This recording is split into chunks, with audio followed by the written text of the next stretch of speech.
Boa noite a todos, sejam bem-vindas, sejam bem-vindos a mais um estudo do livro Constelação Familiar, de Joana de Ângeles, psicografado por Divaldo Franco. Hoje o capítulo número 11, que se chama Educação Doméstica.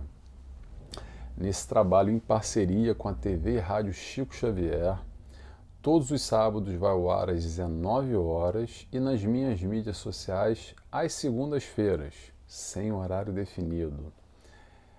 Então vamos lá, capítulo 11 hoje, educação doméstica. O que a gente vai falar hoje? Vamos falar sobre alienação da população como um todo, da sociedade, de nós indivíduos. Vamos falar de valores na educação infantil. Vamos falar da dica de Kardec. Kardec nos dá uma dica. Vamos falar sobre o processo da espiritualização das crianças.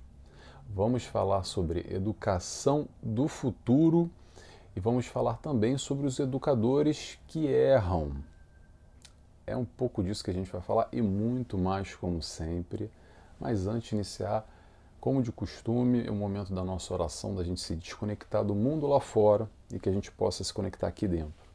Recomendo sempre a leitura antes, tá bom, gente?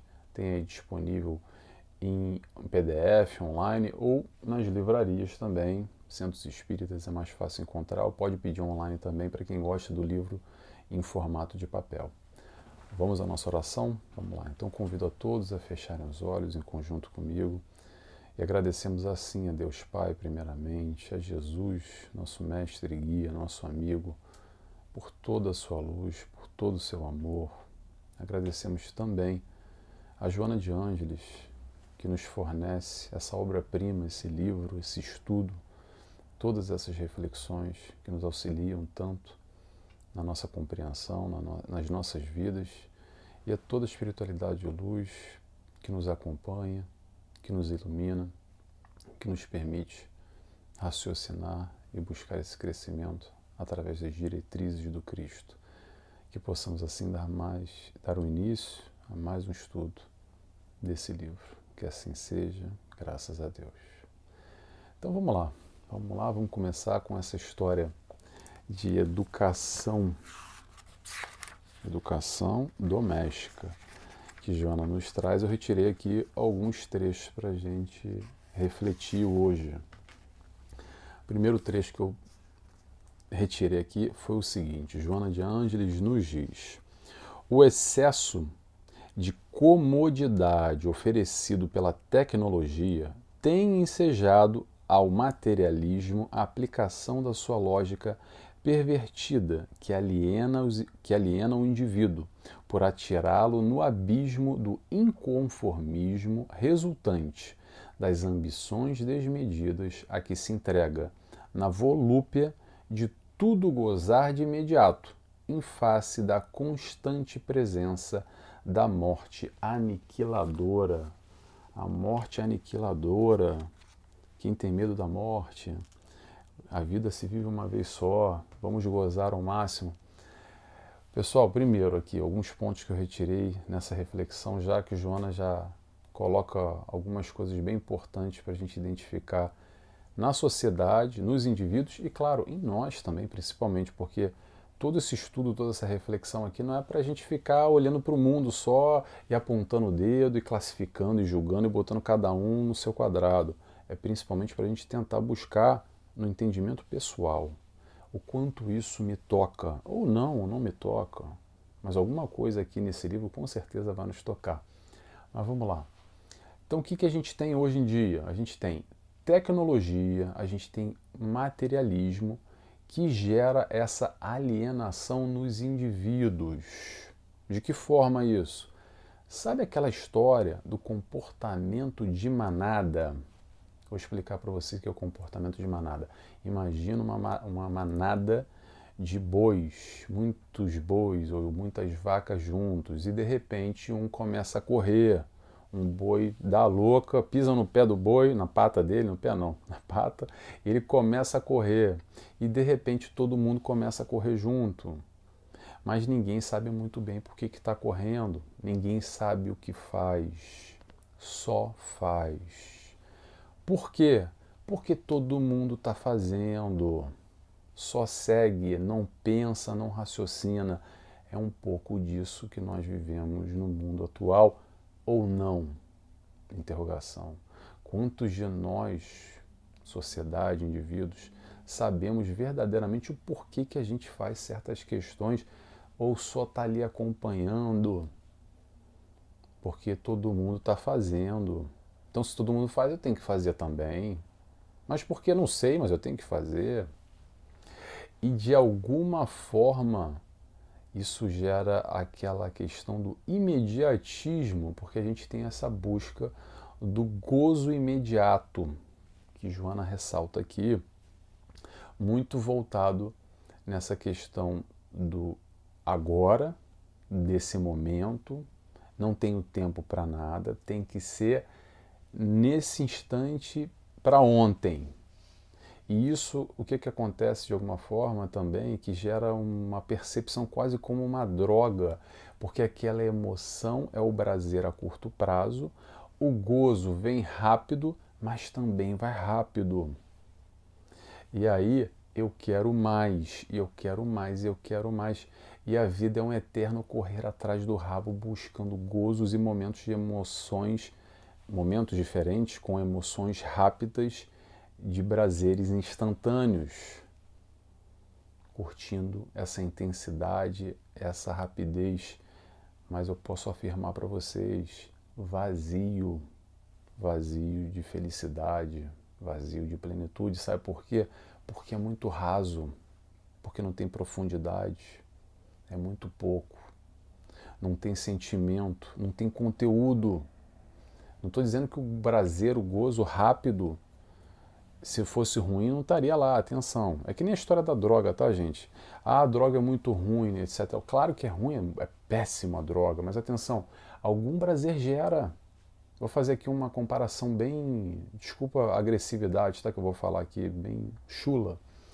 Se o prazer de uma droga fosse como um soco na cara, ninguém usava droga. Algum prazer gera instantâneo, vale a pena? Claro que não, porque depois o vício e todo o malefício que gera no corpo físico, e não só espiritualmente também, a droga é algo completamente reprovável. Mas o prazer existe ali. Ninguém se droga se não existisse prazer.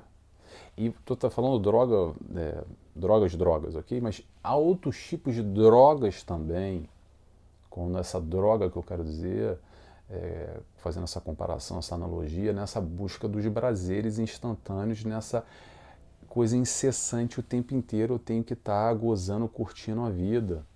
Um pouco naquela frase que se escuta muito, que eu falei ainda há pouco, a vida só se vive uma vez, então vamos gozar e aproveitar tudo. Pessoal, eu conto ou vocês contam que não se vive só uma vez?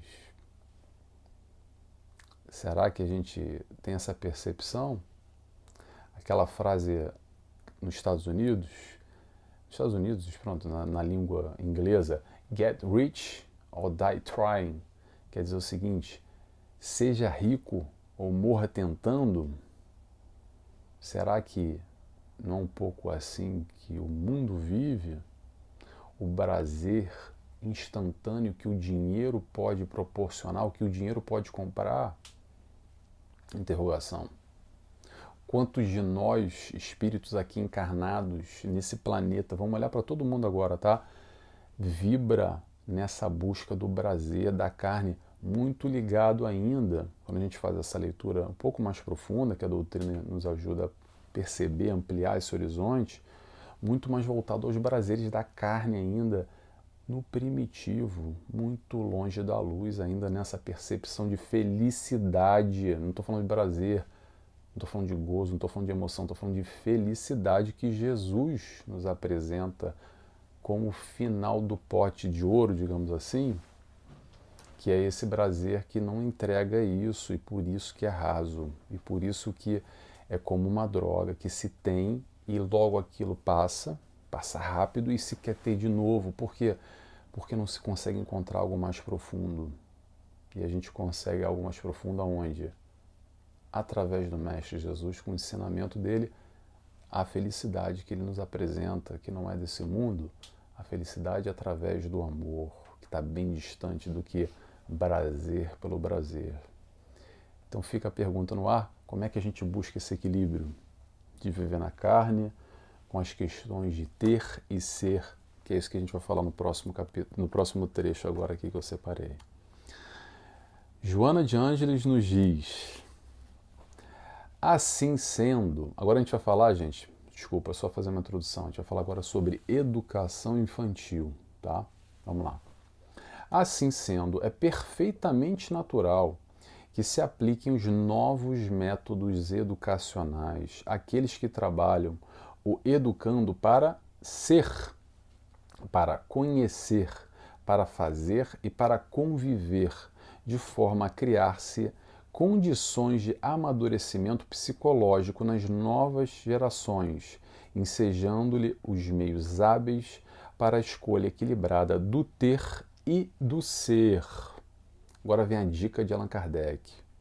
Allan Kardec, por sua vez, fez da educação moral aquela que se adquire mediante os exemplos dos pais e dos educadores. Então a gente vai falar agora aqui sobre espiritualização. Não, desculpa, sobre. Já pulei um item. Sobre educação infantil.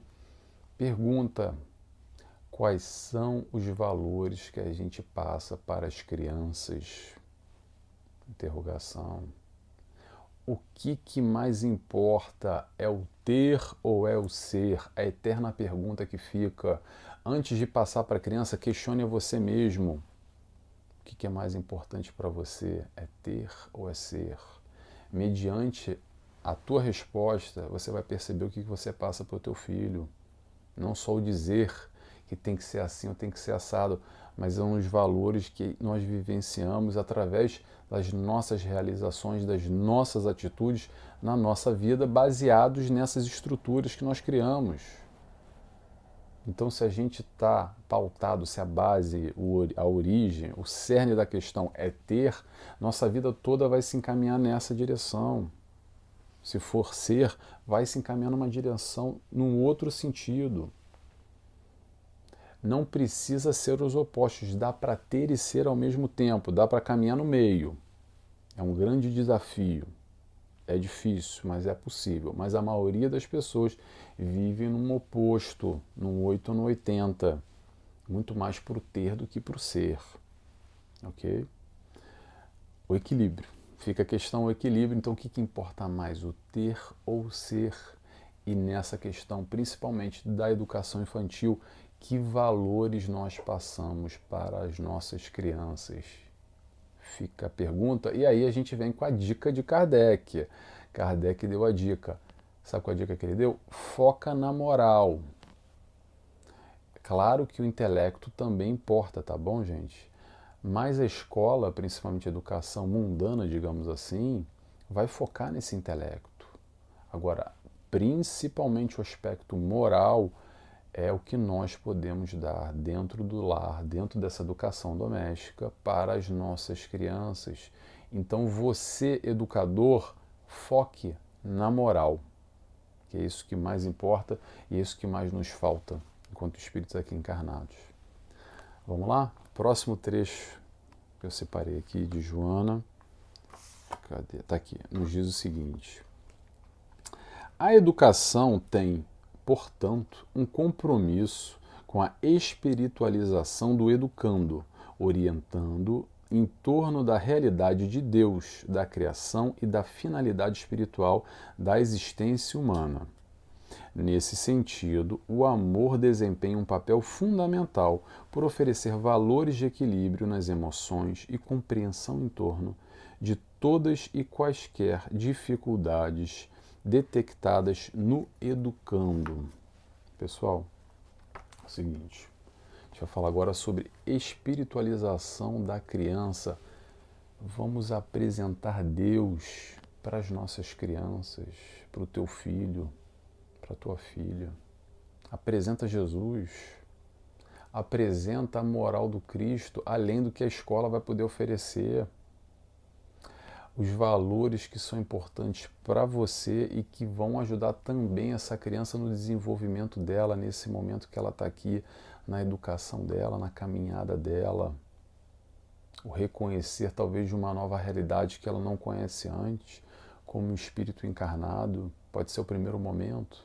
Se Jesus faz sentido para você, seja a religião que for, tá, gente? Se não for Jesus também, se for uma outra vertente, mas se tiver Deus Pai, principalmente, e quando a gente vai falar sobre Deus Pai, a gente está falando que é um Deus de amor, é um Deus que acolhe, é um Pai que está acima de nós e que nos ama. Esse é o importante da questão da espiritualização. Atenção, a gente não está falando de crianças espíritas. Se você é espírita como eu, se isso faz sentido para você, melhor ainda. Só que às vezes o que acontece, e acontece muito, as pessoas falam: ah, Nelson, mas o pai não é espírita e não quer saber, não gosta, não quer deixar para levar na evangelização infantil, é complicado, porque aí tem a família que é de uma outra religião e já começa aquela confusão toda. Pessoal, vamos fazer o seguinte: uma vez por semana, uma horinha, meia hora, estabelece, coloca isso como rotina e traz Deus, traz Jesus, dentro do limite, combina com o marido, com a esposa, tenta chegar num acordo.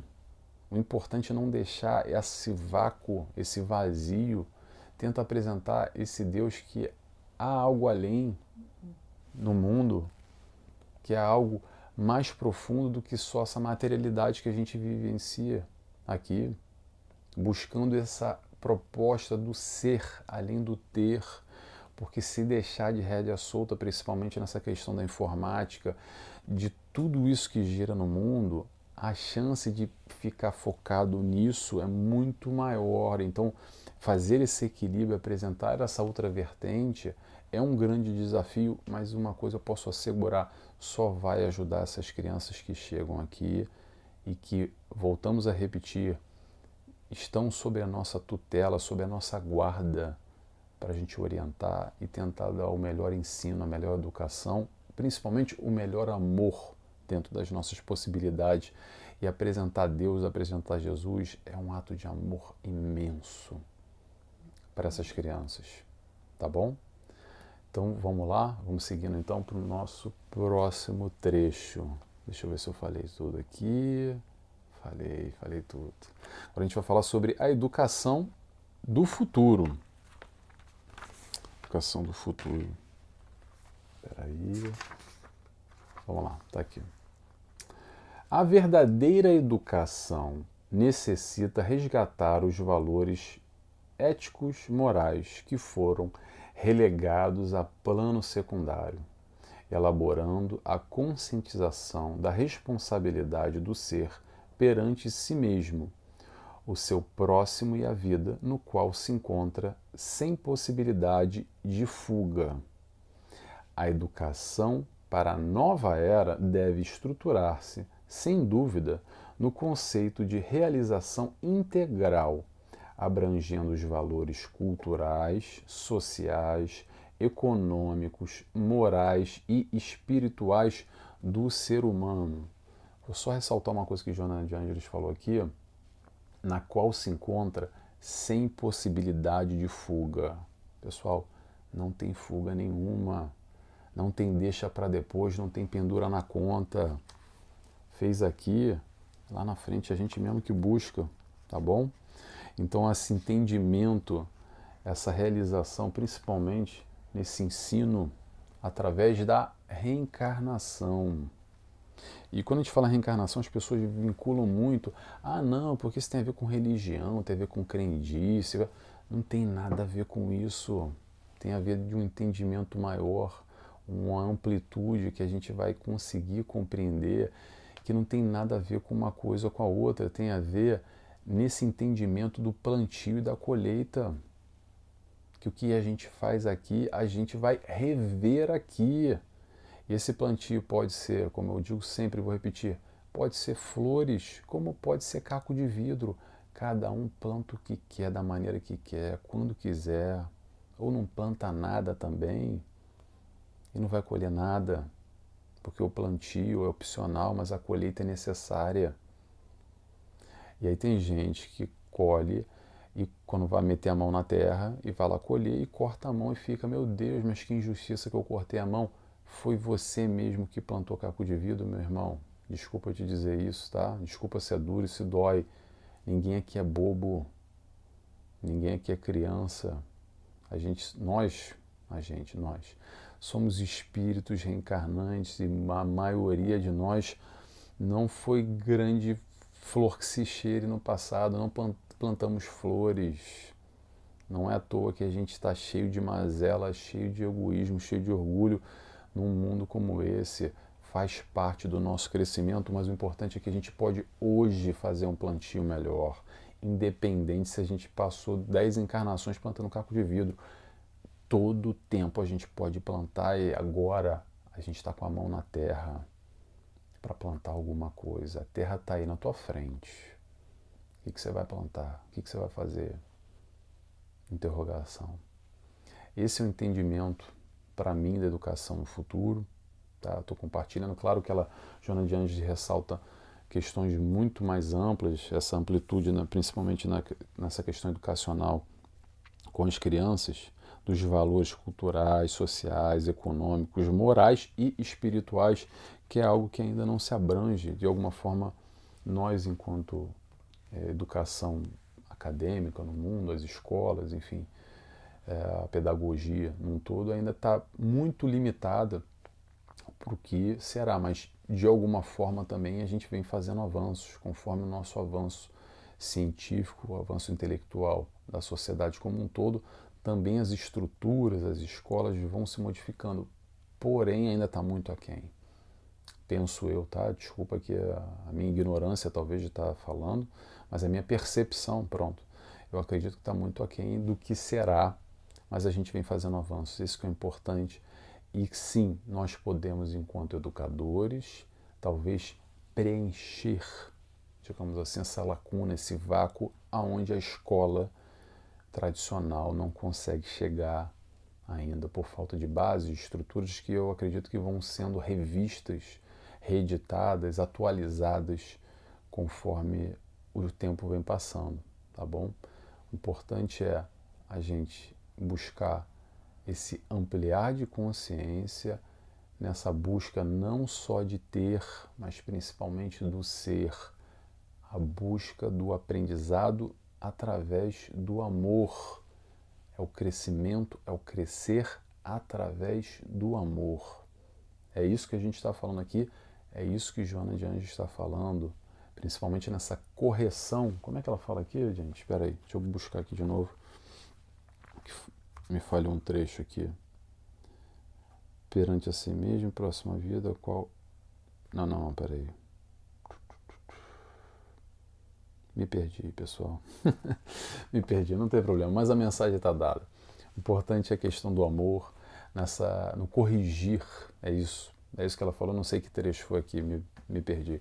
Mas o corrigir esses espíritos que chegam com suas mazelas, como nós também chegamos, muitos de nós estamos, mas o papel do educador, percebendo de alguma forma essas mazelas que podem e talvez estejam aqui exatamente para nós auxiliarmos esses jovens, essas crianças, nesse corrigir através do amor. Só o amor é a saída, só o amor é esse crescimento que a gente busca quando a gente consegue compreender mais a fundo a proposta do Cristo. Tá bom? Vamos seguindo então? Vamos lá que a gente já está avançando, mas já estamos no último trecho. Hoje está até rápido. Estamos conseguindo cumprir nosso horário tranquilamente aqui. Joana de Ângeles nos diz o seguinte. Vamos lá.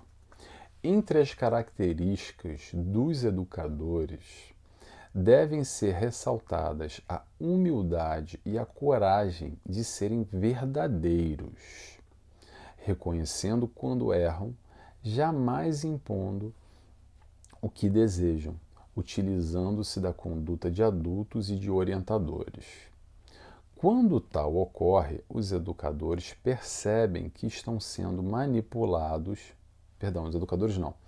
Quando tal ocorre, os educandos, ou seja, as crianças, percebem que estão sendo manipulados e perdem a confiança naqueles que lhes deveriam ser modelos de dignidade e de responsabilidade, sofrendo um grande golpe na área da afetividade e do respeito. Então, a gente vai falar sobre os educadores que erram. Pessoal, é o seguinte, vamos lá. Errou, não tem problema. Faz parte, tá?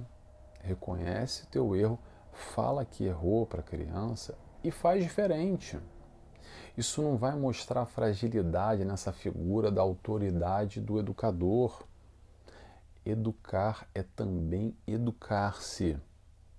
A gente também erra, porque somos humanos, porque somos imperfeitos e tá tudo bem, não tem problema nenhum. Vamos parar de nos colocar num patamar acima. A gente pode ter autoridade, pode ter representatividade no papel de educador com uma criança, mas não precisa ficar se colocando em cima e olhando para baixo, como um grande rei, como um grande sabe-tudo. Dá para sentar e conversar. E quando a gente senta e conversa, reconhecendo os nossos erros, isso nos aproxima.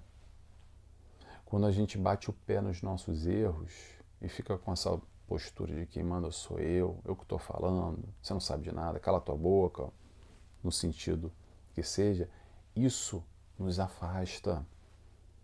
A criança não é boba. Criança alguma é boba, ela percebe os nossos erros e de alguma forma isso pode gerar um afastamento, pode gerar uma resistência entre nós. Então quando Joana de Ângeles fala aqui o seguinte: devem ser ressaltadas a humildade e a coragem de serem verdadeiros. Pessoal, humildade e coragem, será que nós somos humildes para reconhecer quando a gente erra na vida? E melhor ainda, e a coragem? A coragem de baixar a cabeça de alguma forma e reconhecer os nossos próprios erros, seja na frente das crianças ou não, com você mesmo na tua vida.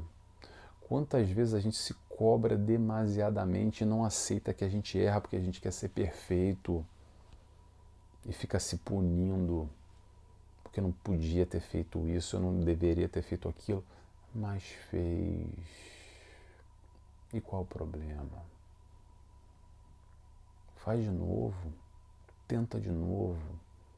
Há sempre uma nova oportunidade. Não tem problema errar. Vamos deixar essa autopunição, essa exigência consigo mesmo tão forte. O que isso vai te acrescentar na tua vida? Vai te estimular? Ficar se punindo, se martirizando que você errou? Você deveria ter feito de outra maneira? Sim, você deveria ter feito, mas não fez, e aí? Você aceita, reconhece os teus erros, não tem problema. Faz de novo, faz parte, para de se culpar. Larga essa capa da culpa que é tão pesada. É uma capa, sabe aquela capa do Super-Homem? Só que é uma capa de concreto, com chumbo em cima. Que às vezes a gente fica carregando uma vida inteira. E não só, tá, gente? Às vezes a gente fica carregando pós-vida. Desencarnou, tá com esse peso ainda. E às vezes encarna de novo com esse peso.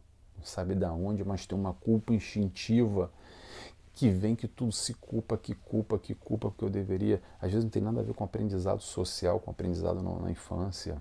Tamanha significância, tamanha carga que nós carregamos com essa não aceitação de quem nós somos. Sabe quem nós somos?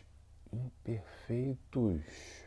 Espíritos imperfeitos, sim, aprendizado rumo ao amor, mas para caminhar tem que se reconhecer, tem que se entender. E não tem problema errar. O Pai te ama, Jesus te ama, teu mentor te ama, os espíritos de luz te amam e vão te apoiar, independente se você errar ou não. Há sempre uma nova chance, há sempre um novo recomeço.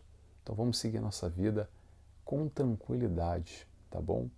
Sem bater o pé. Voltando à questão das crianças, reconhece teu erro, aproxima, não afasta. Tá legal? Pessoal, é isso. Terminamos de novo no nosso horário, muito bem. Palavra-chave de hoje, Kardec. Hoje eu escolhi o Kardec com a dica que ele nos deu. Então eu peço a vocês ficarem até o final. Se vocês gostaram desse estudo, espero que vocês tenham gostado. estiveram até agora aqui, escreve para mim, por favor, Kardec, para eu saber quem me acompanha, que eu gosto muito de saber. Tá legal? Vou fazer minha oração e convido a todos, quem quiser, a fazer comigo, fechando os olhos. E assim agradecemos a Deus, Deus Pai, que nos ama, por tudo, obrigado pela vida, principalmente. Agradecemos também a Jesus pelo teu amor, pela tua luz, pelo teu exemplo, nosso amigo Jesus, nosso companheiro Jesus. Agradecemos também a Joana de Ângeles por compartilhar conosco seu conhecimento através desse livro, desses estudos, dessas reflexões. E agradecemos a espiritualidade de luz que nos acompanha, nos ilumina e que nos conecta nesse momento que elevamos o nosso pensamento. Muito obrigado e pedimos ao Senhor autorização a dar encerrado mais esse estudo, esse capítulo na noite de hoje. Que assim seja, graças a Deus. É isso, pessoal. Então, semana que vem, próximo capítulo, eu vou dizer para vocês qual é. A gente vai para o capítulo número 12, que se chama Educação para a Amizade. Isso é muito bom também, falar sobre amizade. Até a semana que vem, pessoal. Beijos e abraços a todos. Tchau, tchau.